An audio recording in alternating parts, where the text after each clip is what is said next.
Good afternoon. I am Crystal Jaden Toperla, a student nurse, and right now I am going to discuss diabetes.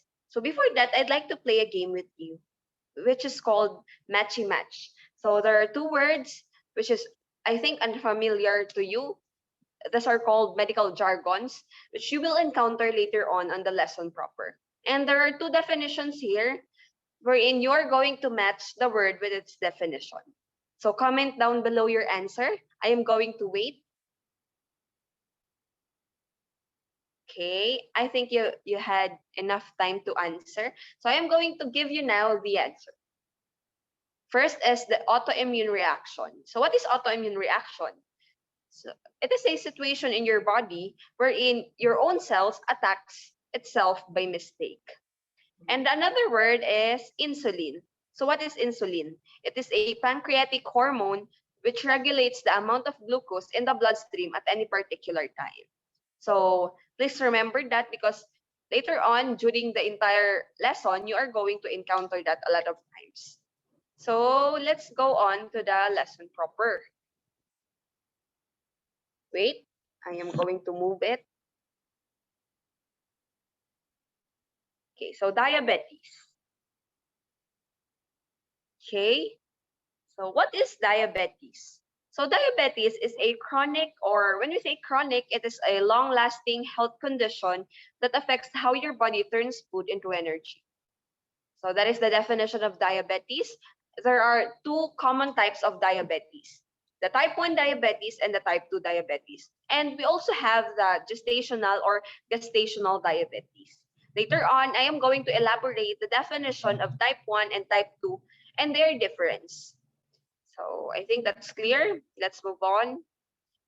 So first is the type 1 diabetes. So what is a type 1 diabetes? It is thought to be caused by an autoimmune reaction that stops your body from making insulin. So, like what we said earlier, autoimmune reaction is where your body attacks your own body, attacks itself. So, in type 1 diabetes, your body is unable to produce insulin due to autoimmune reaction. And if you don't have insulin in your body, then you won't be able to regulate your blood glucose. So that's type 1 diabetes. Let's move on to the type 2 diabetes. So with type 2 diabetes, your body doesn't use insulin well and can keep blood sugar at normal levels. About 90 to 95% of people with diabetes have type 2. And type 2 diabetes, it develops many years and is usually diagnosed with adults. But there are cases in children, teens, and young adults. So what is the difference between type 1 diabetes and type 2 diabetes? So your type 1 diabetes is your body cannot produce its own insulin. Wherein in type 2 diabetes, your body can't use your insulin well. Did you get it? Did you get the difference? Again, I'll repeat it. Type 1 diabetes is a diabetes, a type of diabetes wherein your body is unable to produce insulin. While in type 2 diabetes, your body do have insulin, but it doesn't know how to properly use the insulin.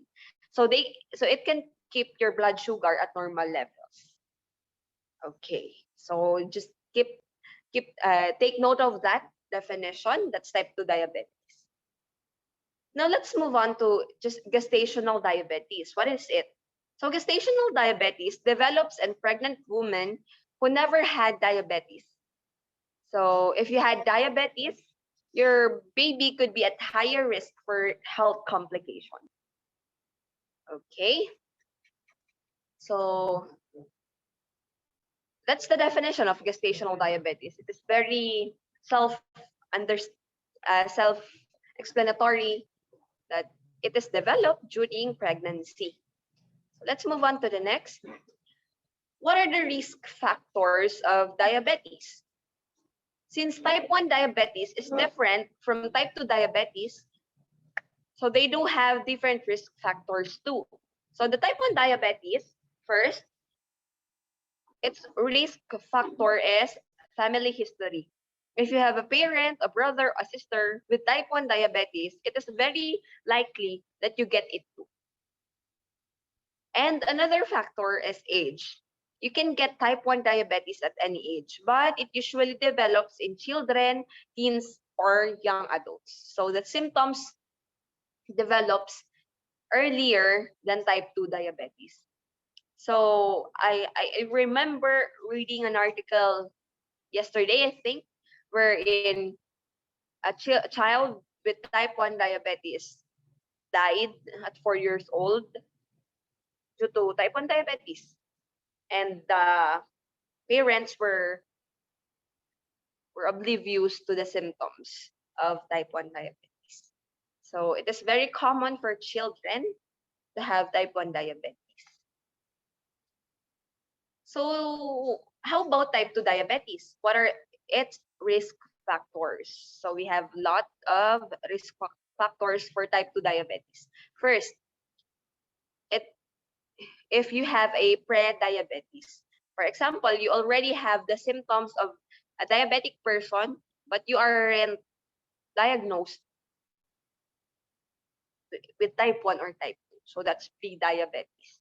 If you are overweight, or if you are 45 years or older, you have a parent, brother, or sister with type 2 diabetes.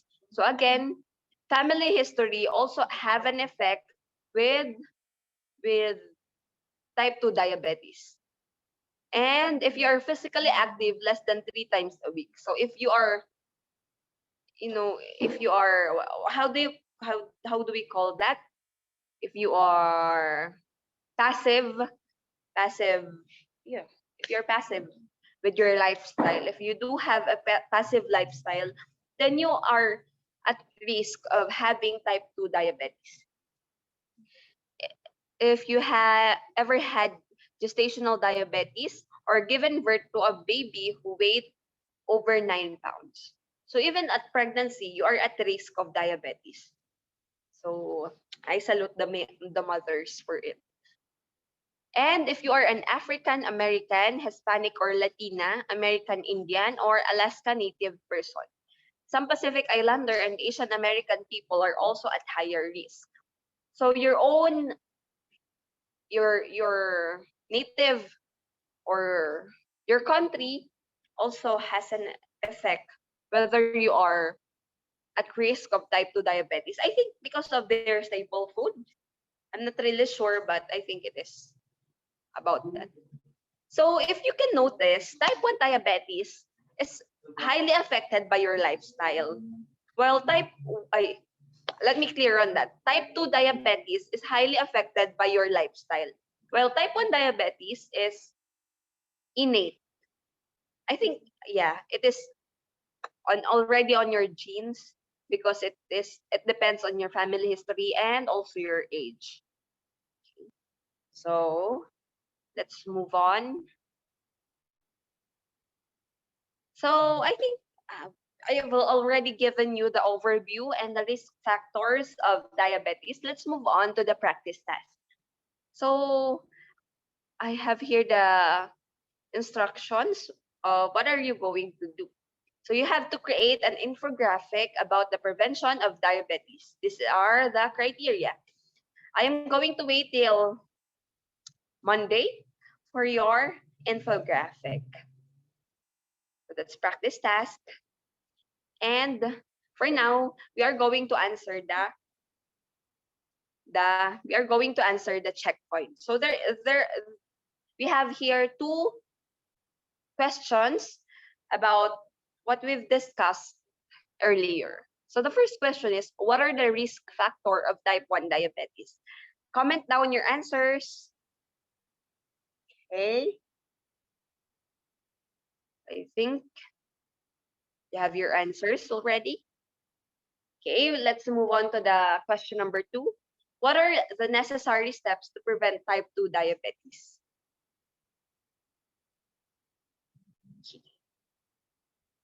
So I am going to check your answers on the comment box below later, and we'll send you the scores.